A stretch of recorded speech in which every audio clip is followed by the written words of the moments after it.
So, fam, listen, I want to talk to you guys about the harmful effects of skin bleaching.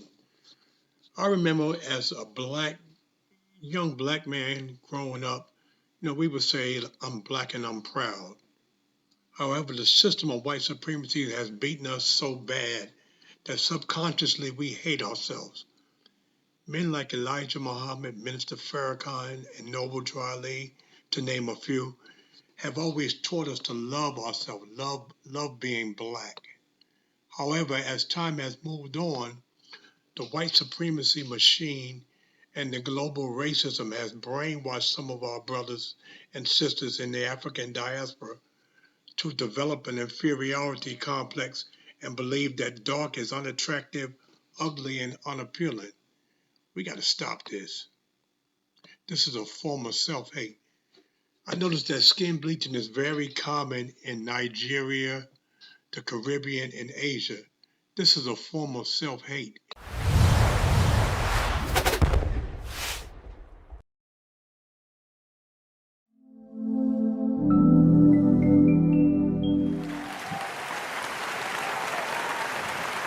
Is bleaching worth dying for? According to the World Health Organization, a staggering 77% of Nigerian women use bleaching agents. This is where it's the highest percentage worldwide, okay? This should get our alarm bells ringing for what is clearly a bleaching epidemic. In comparison, we have women in Togo at just 59, well, that's not just, at 59%, and in Senegal at 27%. What exactly is going on? Now, these statistics are for women, but trust me, a lot of men are bleaching as well. As a skin specialist, I'm bombarded with loads of phone calls almost every day. People requesting bleaching services. They want creams, they want chemical baths, injectables, just about everything. I'll tell you a funny story. One morning, a lady called me from East Africa, and she talked about how she had hyperpigmentation and some scarring, and she needed some products to help her. But her undertone sounded like she wanted to bleach, so I sent her to my website. I said, you know what, please, could you read 2 articles from my website before we chat about this? One was the bleaching craze, and the other glutathione and bleaching. So she called me back the next morning. You're black! She just started yelling at me. You're black! How could you help me when you're black when I want to bleach? So I said, fine. This is exactly what I was talking about.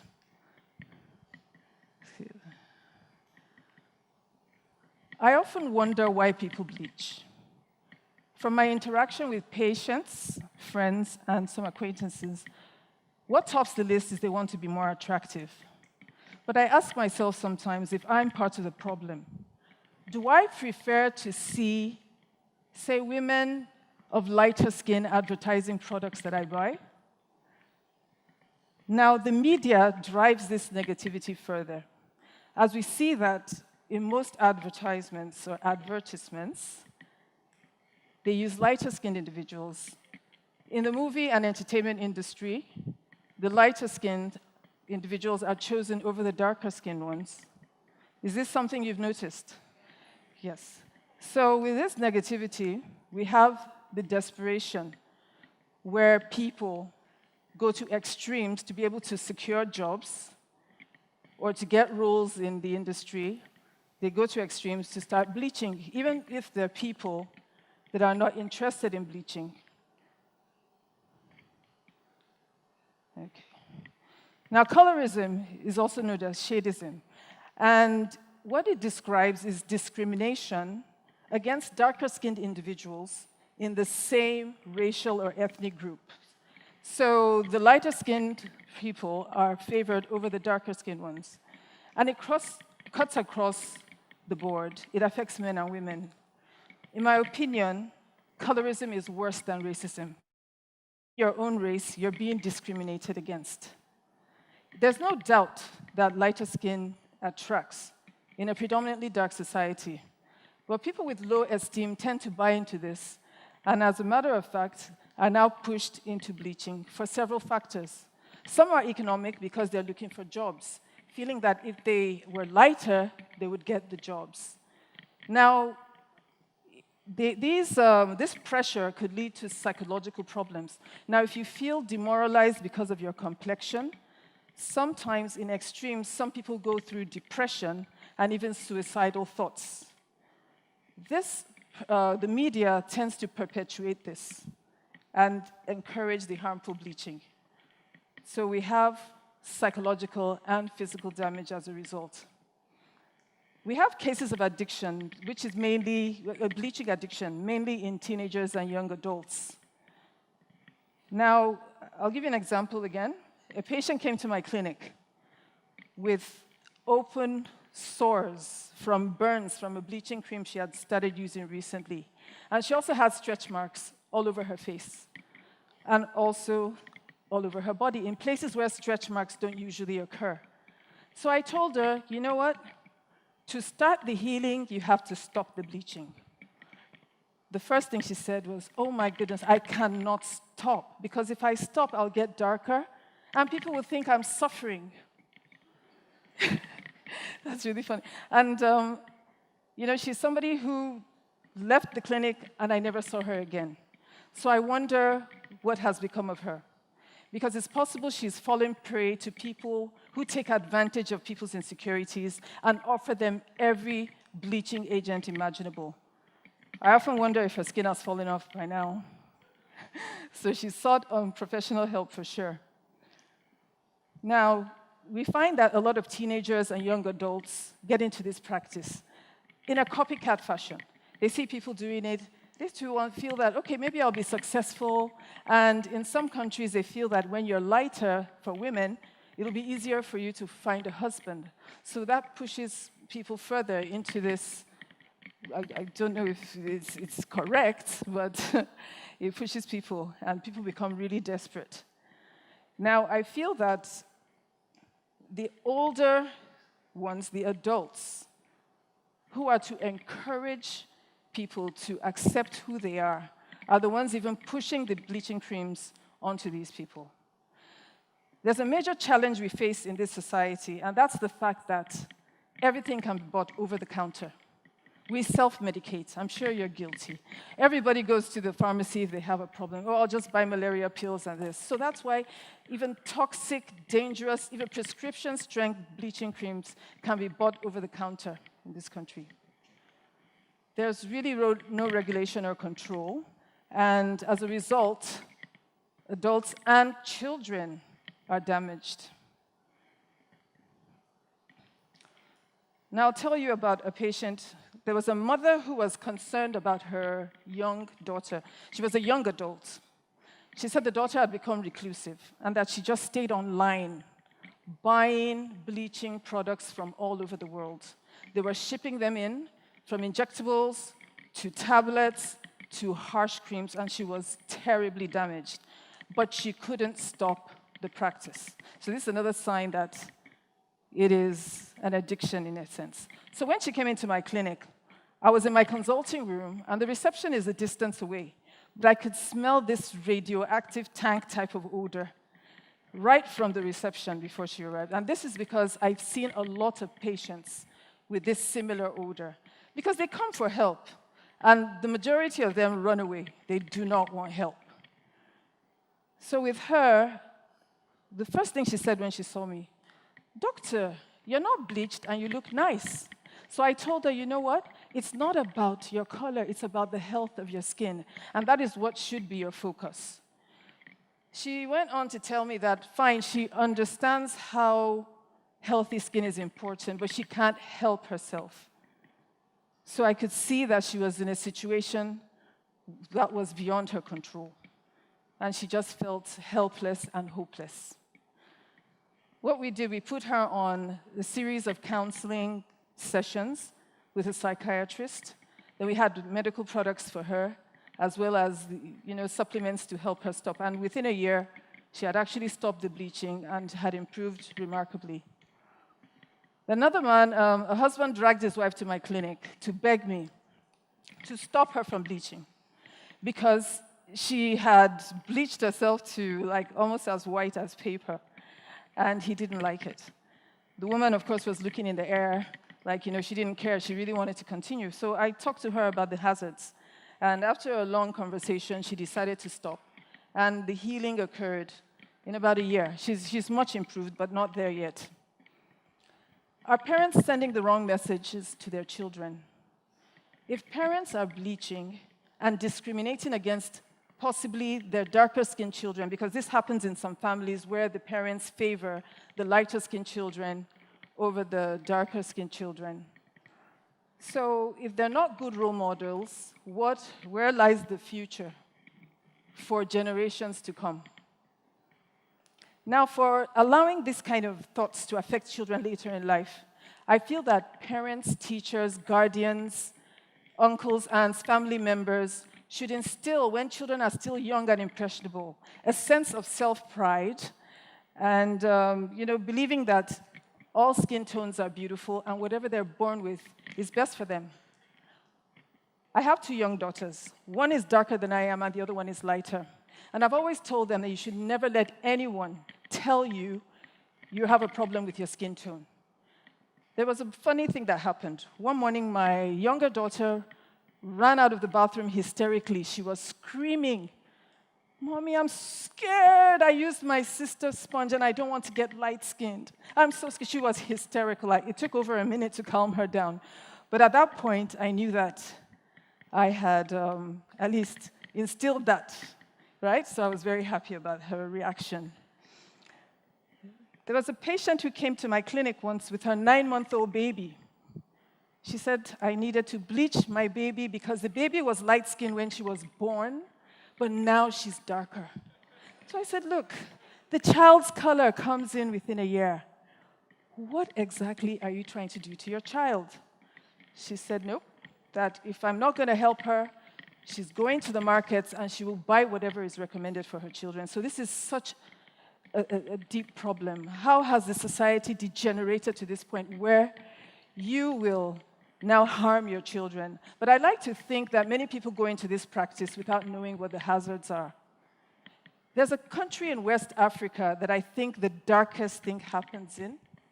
I read a report recently where expectant mothers were taking tablets to bleach their unborn children. This is, the most extreme I've ever heard of. And I feel this is criminal. If it is, I really don't know what else to say if it has taken root to that level where you're trying to not only damage your health, because you don't even know what's in these so-called products that are for bleaching the baby in utero. It is really, really disturbing.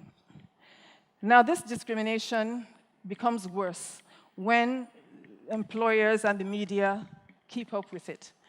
Now, you find certain jobs where they will insist, oh, it's only light-skinned women we want, and the darker-skinned women are pushed aside, and sometimes light-skinned men too. Because in the media, I hear that there are situations where producers are concerned about the lighting, so they want lighter-skinned men and women to make it easier for them. Now, the discrimination goes from women, the effects of the discrimination goes from women with popping veins. You've seen them with popping veins and broken blood vessels, thinking that that's a sign of beauty. And all the way down to bleaching children, and I think the darkest would be trying to bleach the fetus, because there's no scientific backing to that.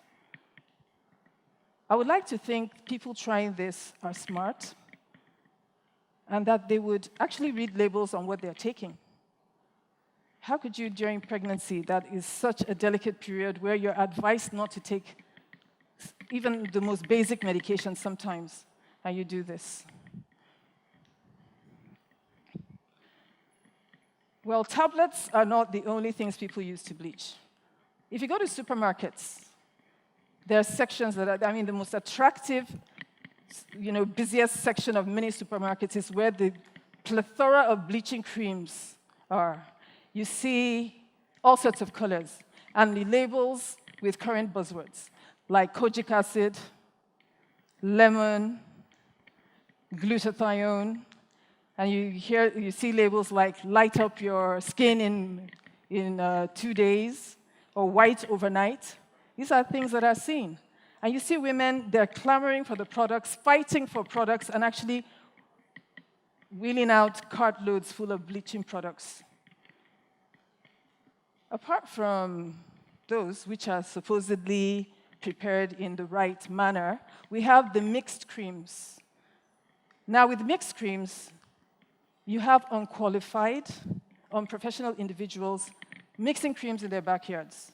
Now, these creams could contain anything from rats' droppings to gutter water, and then very dangerous and toxic ingredients like mercury, steroids, peroxides for bleaching hair relaxers, household bleach, and scoring agents used for cleaning your toilets. These are things that are possible ingredients.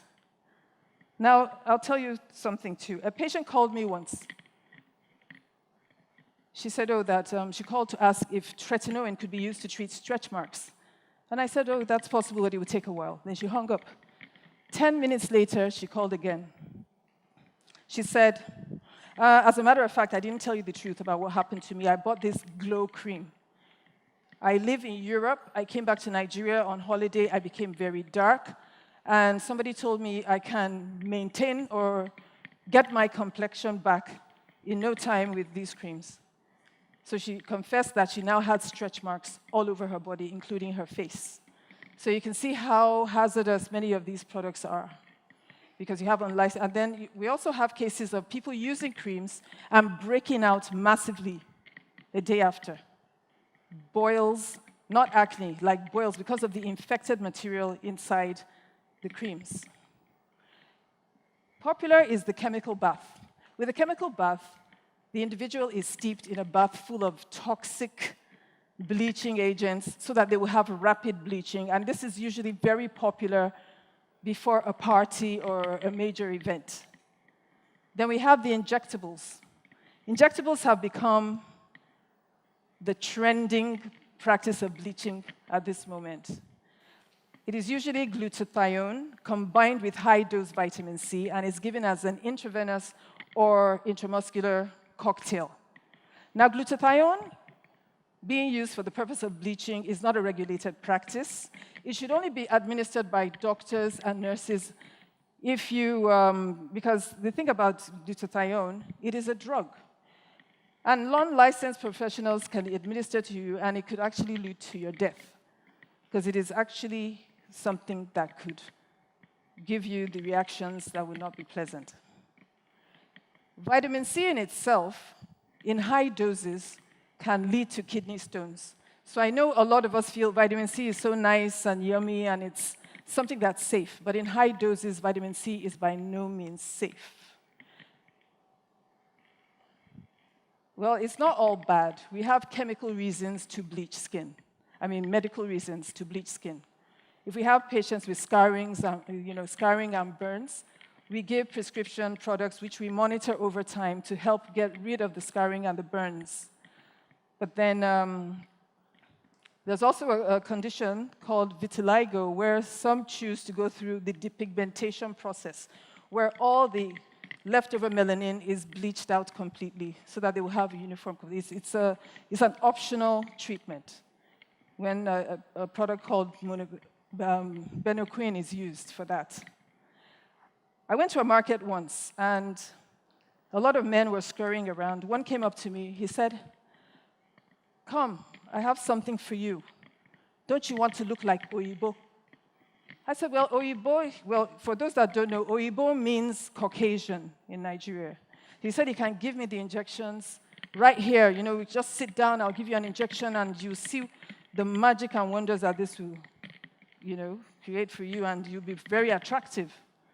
So, I just shook my head. It's so unfortunate because we find unlicensed professionals giving these injections in the marketplace, in shops, under the bridge, on the roadside. That is where glutathione injections are being administered. Many people go into the bleaching practices without knowing the implications. Now, we talked about the stretch marks, and that's because the skin becomes so thinned out from the steroids in particular. When you thin it out, it loses its strength and integrity. And if you need surgical sutures for an operation, the sutures will not hold. So you can imagine what will happen to somebody who requires emergency surgery and they're not able to stitch the person back. We also have problems like skin cancer, kidney failure, and bone marrow damage. Now, with the kidney failure, a patient may need to go see a nephrologist for dialysis. The message I want to give to you all is that the best skin tone for you is what you were born with, right? You should know that once your skin is healthy, that is what is most important. Is bleaching worth dying for? You could lose your life, your looks, and your health. And I would ultimately say, is bleaching really worth dying for? I don't think so. What do you think?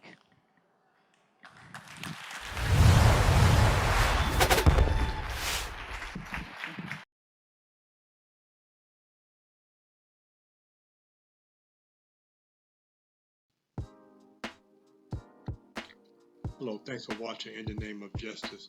Listen, I created this channel to discuss the injustices experienced by my people and also to bring to light shootings by police, contradictory stand your ground laws, and other madness done in the name of justice.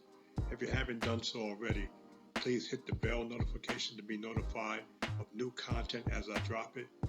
Please subscribe, and please like, comment, and share. Thanks for watching.